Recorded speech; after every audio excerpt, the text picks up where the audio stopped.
It's always a difficult moment to introduce Howard Milstein. And the reason for that is that there's so many good things you can say about him that it would take me a long time to detail each of them. I could talk to you about his great success in business, about the way he has led his financial institution, the Immigrant Bank, through very troubled times and has led that bank very successfully through those times. I could talk to you about how he's continued to build apartments, particularly at Battery Park City, when many people were saying there wasn't really a market or the risks were too high to build apartments. I could talk to you about his vision that now focuses on bringing his business skills to China, where he has significant efforts.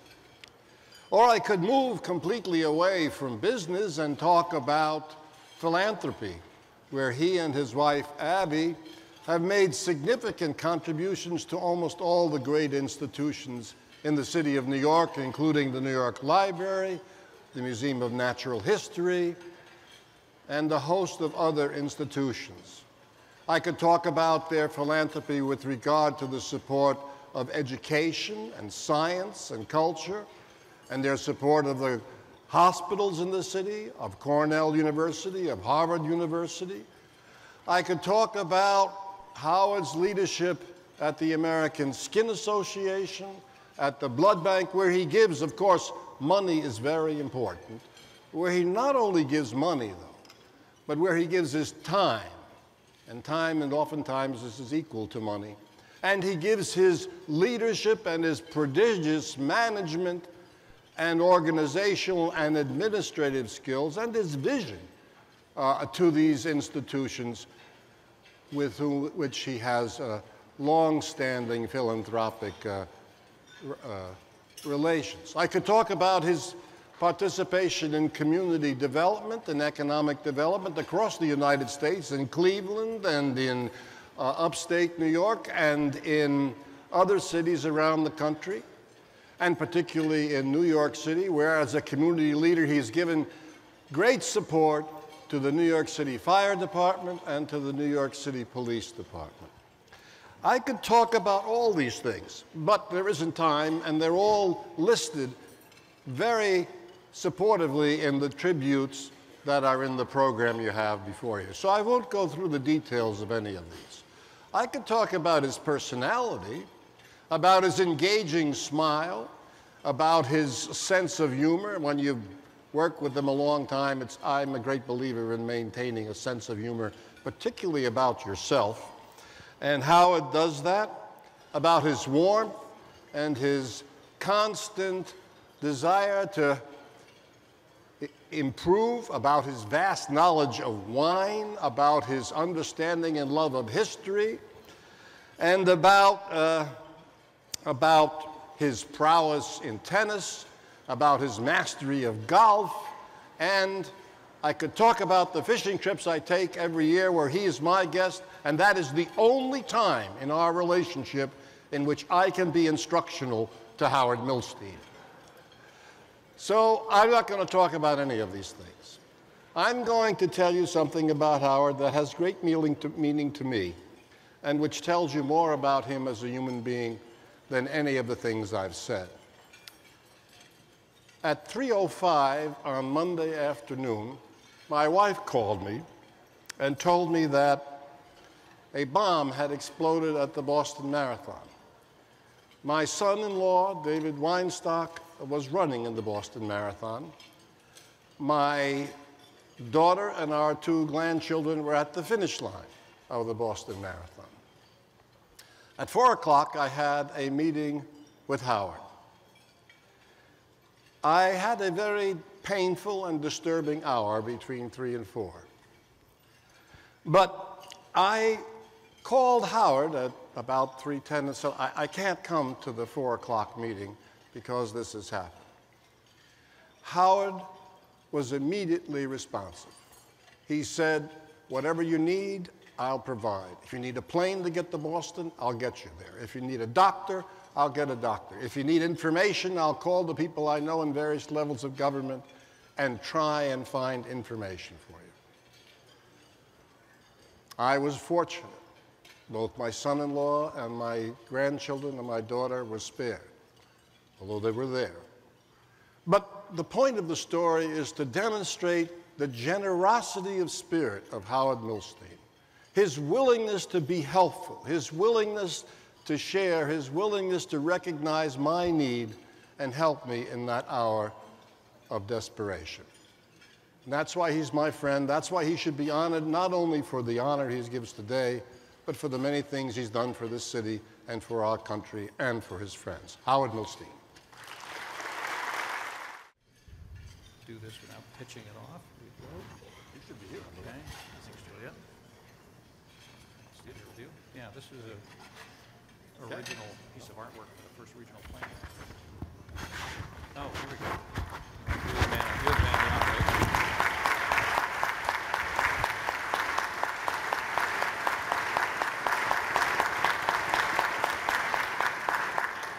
Okay. Great. Okay. Okay, Howard, the stage is yours. Thank you, John, for that kind introduction. It's my honor to be your friend as well, John.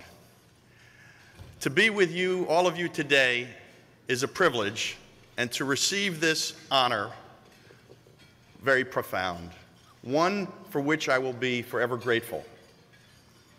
Allow me to take a moment to salute John Zuccotti more formally. A celebrated citizen and consummate statesman, John has distinguished himself in and out of government.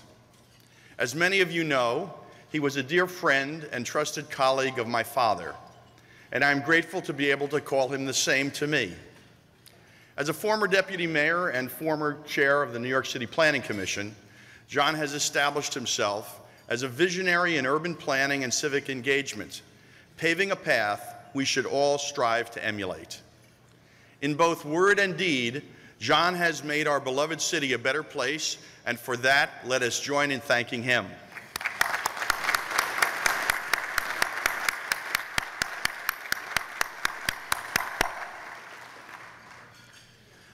I also want to thank all of those in attendance, and most especially, in addition to the officials mentioned, our Fire Commissioner, Sal Cassano, is here. Sal.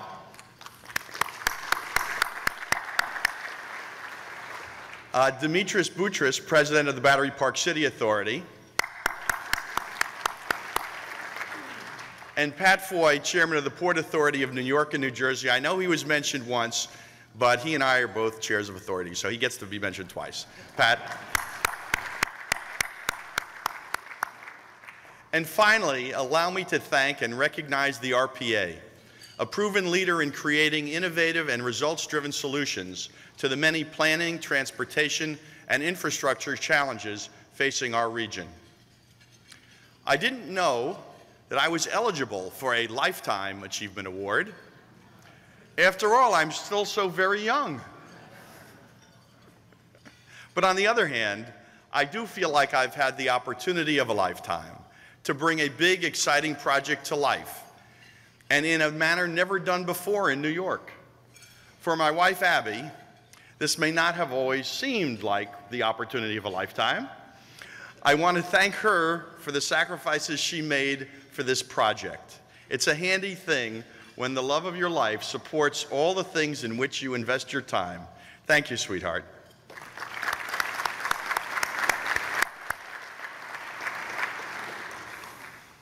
Of course, I didn't realize the hard part about this speech was I had about 4 minutes to eat. That was the difficult part, but I'm still digesting here.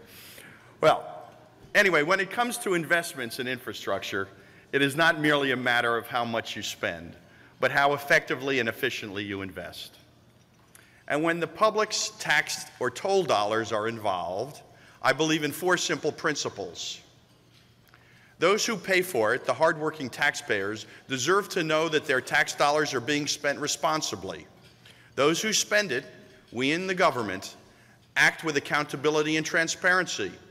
Those who build it, the contractors, operate with efficiency and integrity, and that the results be measurable and effective. As many of you know, The new New York Bridge, also known as the Tappan Zee replacement, is the largest single procurement in New York State history, and it is our state's first design-build contract. The unprecedented management of a complex environmental review process coordinated with an historic design-build best value procurement, unbelievably, was completed in less than 1 year. Bear in mind that the environmental review alone on most infrastructure projects in America takes between 6 and 7 years to complete. And this procurement came in nearly $2 billion below the original cost estimates.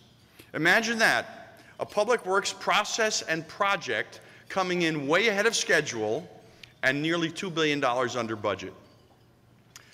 I'd like to talk for just a moment about how our team, and I'd like to emphasize that word team, was able to work together under Governor Cuomo's leadership to achieve such a remarkable result, and why it should serve as a model for public works projects across America.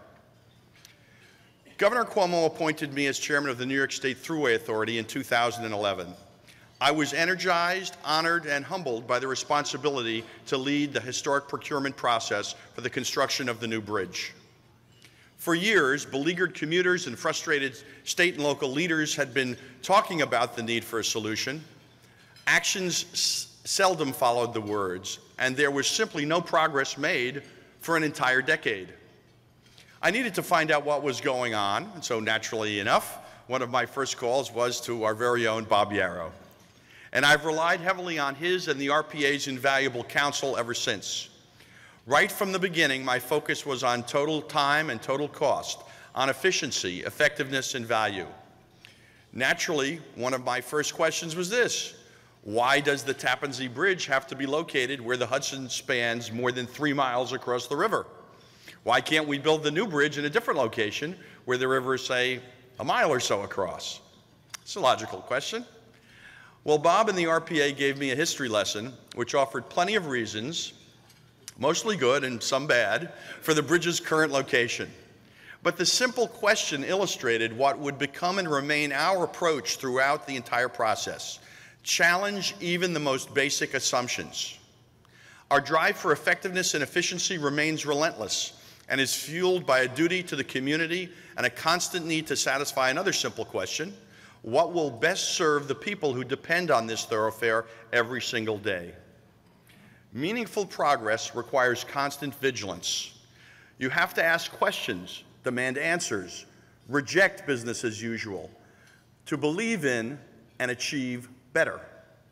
At the outset of this process, the estimate for the new bridge was between $5.2 billion by our state and $5.4 billion by the federal government, all in keeping with national benchmark averages for bridges of up to $2 billion per mile. With the governor's vision, the know-how and drive of the professionals at the Thruway Authority, and my own background as a builder with experience in private enterprise, we knew we could do better.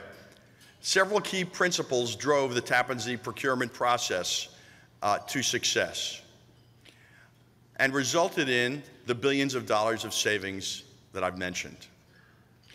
The first pillar of success was the design-build process. I knew it was essential to avoid inflated contracts and cost overruns. It was one of the first things we discussed when I assumed my role as chairman. With design-build, a single consortium bidder is responsible for both designing and constructing the project. They must think about time, complexity, and the total cost of the construction during the design process. They must take into account the cost of its design. Without design-build, you have bifurcated responsibility and sometimes divergent objectives between the builders and the designers. In the event of delays and cost overruns, the designer will blame the builder, and the builder will blame the designer. With design-build responsibility and accountability are built into every step of the project. The bidder must take design costs and constructability into account at the outset, and as issues arise during construction, traditional finger pointing is replaced by problem solving in real time. It's an integrated, efficient, and much more cost-effective process that leads to proven results from start to finish. The cornerstone of this innovation was the fact that we were able to enter into a design-build contract. This was the first design-build contract in New York State history, and it was only possible because Governor Cuomo had the courage to use his political capital to pass legislation allowing such contracts. In so doing, he paved the way so that design-build bidding became a reality in New York after others had tried and failed for 25 years. Thanks to Governor Cuomo's leadership, New York taxpayers and Tappan Zee commuters will reap the benefits of nearly $2 billion in savings compared to the original estimates. Second, I want to highlight that the Tappan Zee procurement was a model of collaboration. We didn't just issue an RFP and sit back and wait for the bids to come in. We made a very conscious decision at the outset to draw on the knowledge and experience of the true experts, the bidders themselves. The competing teams had deep experience in building major bridges all over the world. During the 10-week period when the bids were prepared, we held separate meetings every week with each of the 4 teams involved and asked them some key questions. If they were leading the process, how would they run it? What changes would they make in the RFP from the one we had distributed? What would they do differently? We then ran each suggestion we received from the groups by the competing bidders to get their views, develop consensus on what might work, and eliminate what didn't make sense. To their credit, all the bidders were fully engaged and involved throughout the process, and we all benefited from it.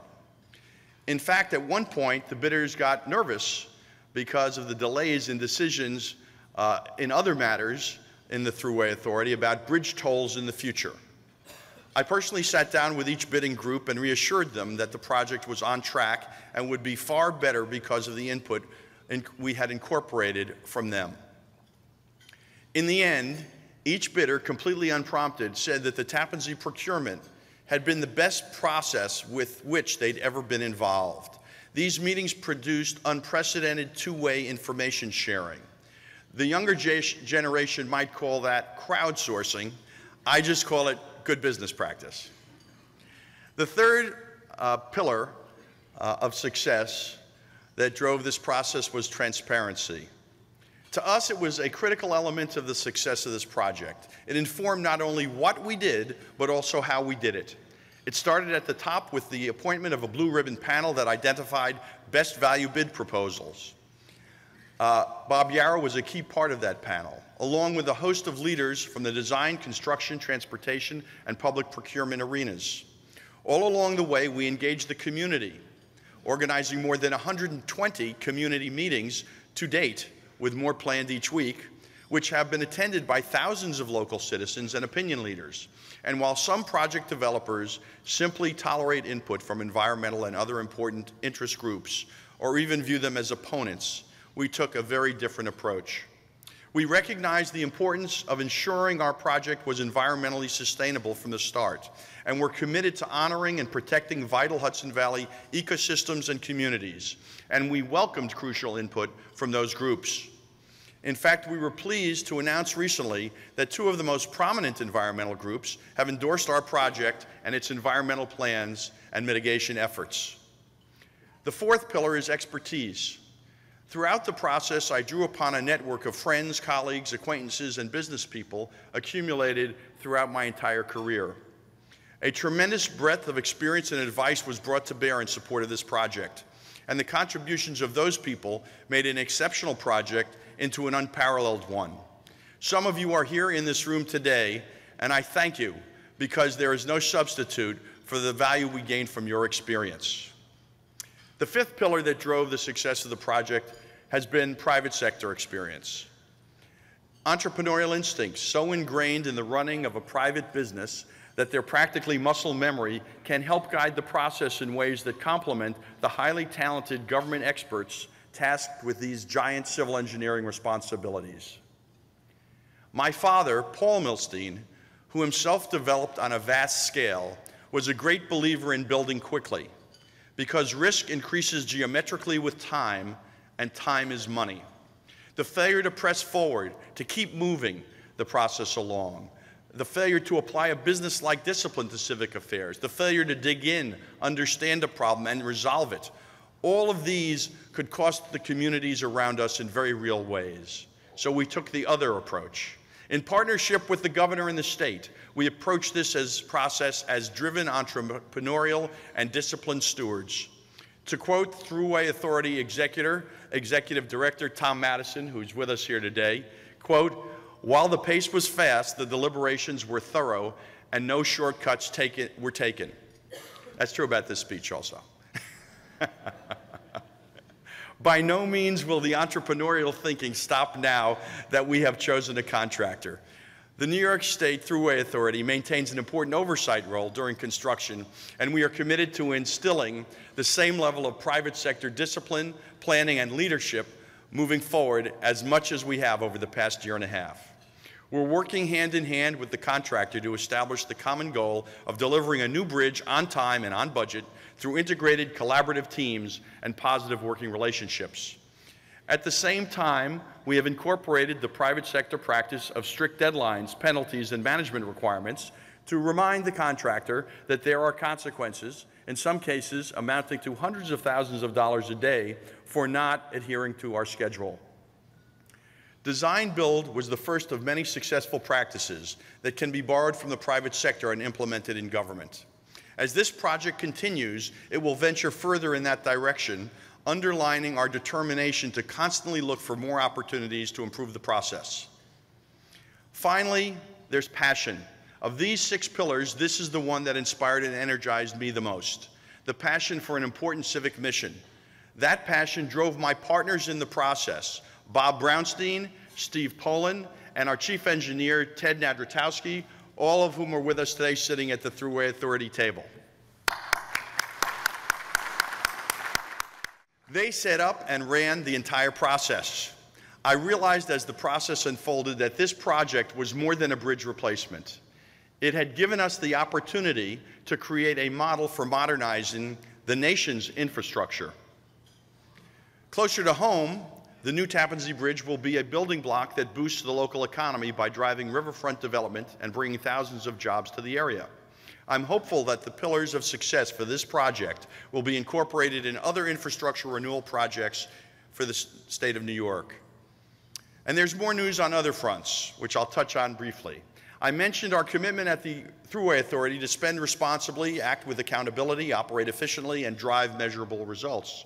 The pillars that supported the Tappan Zee project are behind other priorities at the New York State Thruway Authority, such as financial management. We've eliminated $25 million of annual recurring costs from operations, restructured $900 million in short-term debt, improved our credit rating, and avoided a toll hike for commercial truckers. And our CFO and now Chief Operating Officer, John Bryan, is here with us today. John?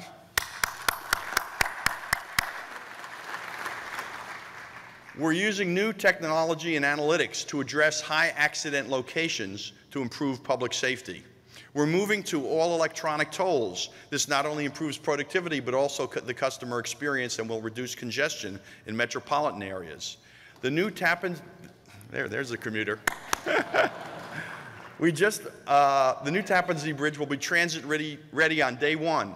We just appointed a mass transit task force, which you've heard about, and of course Bob Yarrow is part of it. Its mission is to bring short and long-term benefit to the people of Rockland and Westchester counties. Commuters will also enjoy express bus service day 1. In partnership with academia, we're researching the development of innovative materials for our roads. This also has the potential to lower costs, extend the life of our roads, and improve the experience for drivers everywhere. We've even engaged local schools in the Rockland area, hoping to inspire the next generation of civil engineers, infrastructure planners, and those who will devote themselves to civic responsibility. Our success through the new New York Bridge project is a testament to the power of smart planning and a culture of cooperation. From every professional in the New York State government, every engineer, every official, and all the organizations and men and women who are working on the Tappan Zee and other strategic initiatives at the Thruway Authority. This certainly includes the important role of the RPA. Now I finally want to touch on today's award and its potential meaning for the nation. I'm honored, of course, to receive this award today from the RPA and deeply grateful. Above all, I am grateful for the vision, dedication, and hard work of all those who are working with me on these exciting projects, and I accept it on their behalf. For generations to come, the result of our efforts will stand as a monument to their innovation and commitment. I believe our experience at the Tappan Zee has meaning for the nation. Repairing and expanding our decaying infrastructure is not a matter of choice anymore, but a competitive necessity. Success in this endeavor will not only enhance our communities, but will also create good-paying jobs and strengthen our economy. This will not be an easy path to follow in an era of severe budget constraints. However, we have learned to forge strategic tools at the Tappan Zee to get the job done, to imbue public works with private sector guidance, to create efficient new mechanisms like government use of design-build, to insist on transparency, to restore public confidence. All these can help our nation build bridges to the future. Our country faces a daunting challenge. Yes, there is much to be done and much we can achieve. With faith in American resiliency and know-how, with the kind of political will demonstrated by Governor Cuomo to invest in the future, with strengthened bonds between the public and private sectors, we can and will succeed. Thank you all.